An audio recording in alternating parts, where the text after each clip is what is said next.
அருமை பெரியவர்களே, இந்த நாடக சுதந்திர போராட்ட வரலாற்றில் ஒரு மிக முக்கியமான ஒரு கலைஞன் இருக்கிறான். அன்றைக்கு ஹார்மோனிய சக்கரவர்த்தி என்று புகழப்பட்ட திருச்சியைச் சேர்ந்த ஜனாப் டி.எம். காதர் பாஷா என்கிற ஒரு கலைஞன். காதர் பாஷா விடுதலைக்கு ஆதரவான பாடல்களை பாடுவார், தடை செய்யப்பட்ட பாடல்களை பாடுவார். விஸ்வநாத தாஸை போலவே பல முறை சிறைக்கு போனவர் அவர். மேடையை விட்டு இறங்கினா அரெஸ்ட் தான், ஆனாலும் அசராமல் பாடுறார். இப்போ இவரை பாட விடாமல் செய்யணும், என்ன பண்றது? தடை செஞ்சாலும் மீறி பாடுறாங்களே. ஒரு கலைஞனை தடை செய்ய முடியாது. வெள்ளரி பழம் வெடிக்கும் பருவம் வந்துவிட்டால் அதை கட்டி போட்டாலும் நிற்காது என்பார்கள். விடிந்து விட்டால் சேவல் கூவியே தீரும். நீங்கள் எவ்வளவுதான் கூடையை போட்டு கவிழ்த்து போட்டாலும் சேவல் கூவி தீரும். அப்படித்தான் இந்த சுதந்திர போராட்டத்தில் டி.எம். காதர் பாஷா பாடி தீருவான். என்ன ஒன்றும் பண்ண முடியாது, தடை செய்யலாம், ஒன்றும் பண்ண முடியாது. அப்போ என்ன செய்யறது? ஆங்கிலேய அதிகாரிகள் ஒரு சூழ்ச்சி செய்தார்கள். திருச்சியில் நடந்த ஒரு கொலையில் காதர் பாஷா என்கிற ஹார்மோனிய சக்கரவர்த்தியை சம்பந்தப்படுத்தி சிறைக்கு அனுப்பினார்கள். அருமை பெரியவர்களே, செய்யாத கொலை குற்றத்திற்காக தூக்கு தண்டனை பெற்றான் ஹார்மோனிய சக்கரவர்த்தி காதர் பாஷா. அவன் கொலை செய்யலை, ஆனால் இன்றைக்கி தான் நமக்கு தெரியுமே எப்படிலாம் ஜோடிப்பாங்கன்னு. ஒரு குறிப்பிட்ட ஆங்கிலேய அதிகாரிகள் கேஸை முடிச்சு அவனை ஜெயிலுக்கு அனுப்பிச்சிட்டாங்க, தூக்கு தண்டனை.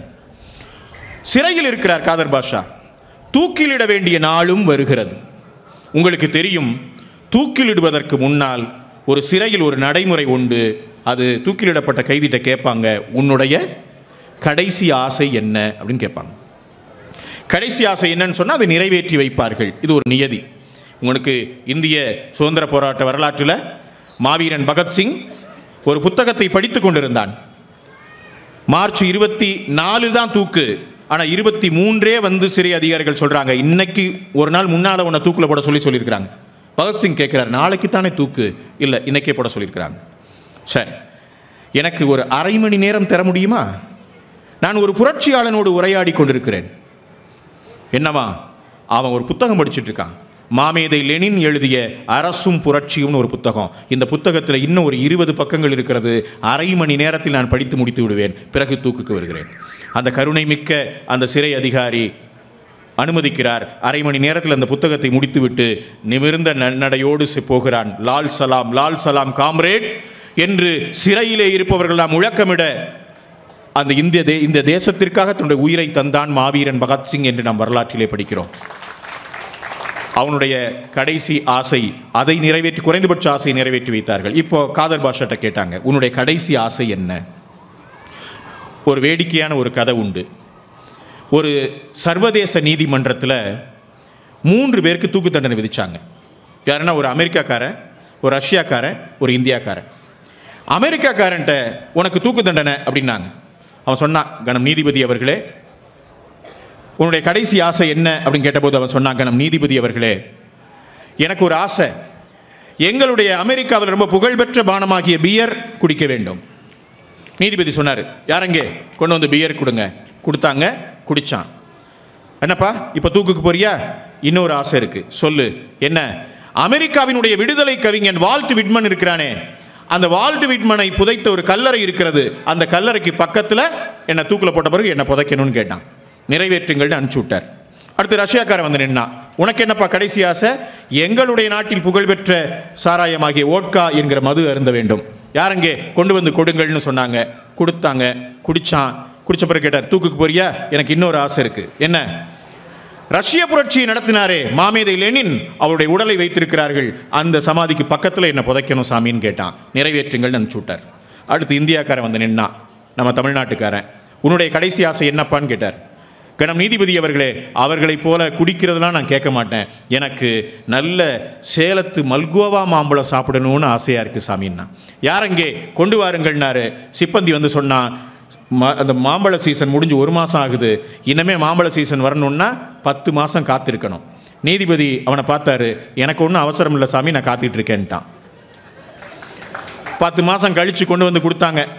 மாம்பழத்தை சாப்பிட்டான். என்னப்பா தூக்குக்கு போறியா? போகிறேன் சாமி.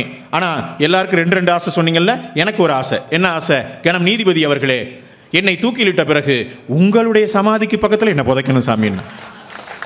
நீதிபதி மிரண்டு போயிட்டார். என்னப்பா சொல்கிறேன்னா, எனக்கு ஒன்றும் அவசரம் இல்லை, நான் காத்துக்கிட்டு இருக்கேன் சாமின்ட்டான். ஒரு வேடிக்கை கதையை சொல்லுவார்கள். அருமை பெரியோர்களே, டி.எம். காதர் பாஷாட்ட ஒரு கேள்வி கேட்கப்படுகிறது. என்ன கேள்வி? உன்னுடைய கடைசி ஆசை என்ன? காதர் பாஷா சொல்லுகிறார், நான் சாவதற்கு முன்னால் ஹார்மோனியம் வாசிக்க விரும்புகிறேன், ஒரு பக்தி பாடல் பாட விரும்புகிறேன். யாரங்கே கொண்டு வாருங்கள்னு சொன்னாங்க. தூக்கு மேடையில் கொண்டு வந்து ஹார்மோனிய கட்டைகளை வைத்தார், ஹார்மோனிய பெட்டியை வைத்தார்கள். அந்த ஹார்மோனிய கருப்பு வெள்ளை கட்டைகள் மீது விரலை படரவிட்டான் ஹார்மோனிய சக்கரவர்த்தி டி.எம். காதர் பாஷா. அப்படி வாசிக்க ஆரம்பித்து ஒரு பாடலை பாடினார். பாடல் என்ன பாடல் தெரியுமா? சுருளிமலை மேலே மேவும் சீலா, உன்னை தோத்தரித்தேன் சுப்பிரமணிய வேளா என்று தொடங்குகிற பாட்டு. முருகப்பெருமான் மீது பாடலை பாடுகிறார். அருமை பெரியோர்களே, ராக தாள விந்யாசங்களோடு கமகங்களோடும் மிருகாக்களோடும் அந்த பாடலை விஸ்தாரமாக பாடுகிறார் காதர் பாஷா. இங்கே யார் யார் அந்த இடத்துல இருந்தால்? அந்த சிறை அதிகாரி வார்டன் ஒரு வெள்ளைக்காரர், அந்த லிவரை இயக்குற ஒருத்தவன் வெள்ளைக்காரன், இறந்த பிறகு தூக்கில இடப்பட்டு இறந்த பிறகு இறந்து விட்டார் என்று நாடியை பார்த்து டெத் சர்டிஃபிகேட் கொடுக்க வேண்டிய ஒரு டாக்டர் வெள்ளைக்காரங்களா இருக்காங்க. இவர் பாட ஆரம்பிக்கிறார். சுருளிமலை மேலே மேவும் சீலா, உன்னை தோத்தரித்தேன் சுப்பிரமணிய வேளா என்கிற பாட்டை விஸ்தாரமாக பாடுகிறார். ராக தாள விந்யாசங்களோடு கமகங்களோடும் மிருகாக்களோடும் அவர் அந்த பாடலை பாடி முடிக்கும் போது 3/4 மணி நேரம் ஆயிருக்கு. அது ஒரு பாட்டு பாடி முடிச்சார். அப்படியே நின்று கேட்டுட்டு இருந்தாங்க வெள்ளைக்காரங்க. பாடி முடித்த பிறகு மணியை பார்த்தால் தூக்கிலே போட வேண்டிய நேரம் கடந்து 20 நிமிடங்கள் ஆயிடுச்சு. சிறையில் ஒரு விதி இருக்கு, ஏதாவது ஒரு காரணத்தால் உரிய நேரத்தில் தூக்கிலே போடவில்லை என்றால் மீண்டும் நீதிபதியின் முன் நிறுத்தி மறு உத்தரவு பெற்ற பிறகுதான் தூக்கிலே போடணும்னு. அங்கே இருந்த சிறை அதிகாரிகள் அந்த வெள்ளைக்காரங்க ரொம்ப நியாயமானவங்க போல இருக்கு.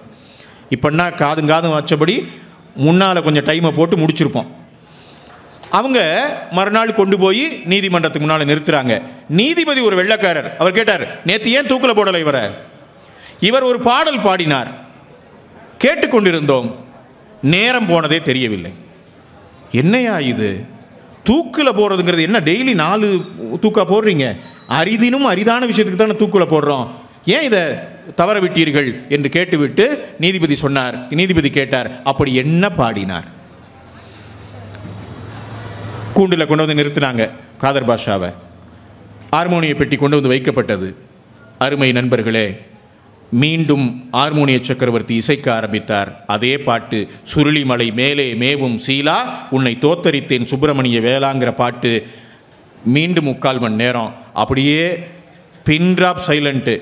குண்டூசி விழுந்தா கூட கேட்கும், அவ்வளவு அமைதியாக கேட்கிறார்கள். அங்கே ஒரே ஒரு குரல் மட்டும்தான், ஹார்மோனிய சத்தமும் காதர் பாஷாவுடைய குரலும். 3/4 மணி நேரம் அப்படியே கேட்டுக்கொண்டிருந்த போது அந்த வெள்ளைக்கார அதிகாரியினுடைய கண்களிலே இருந்து 2 சொட்டு கண்ணீர் கீழே விழுந்தது.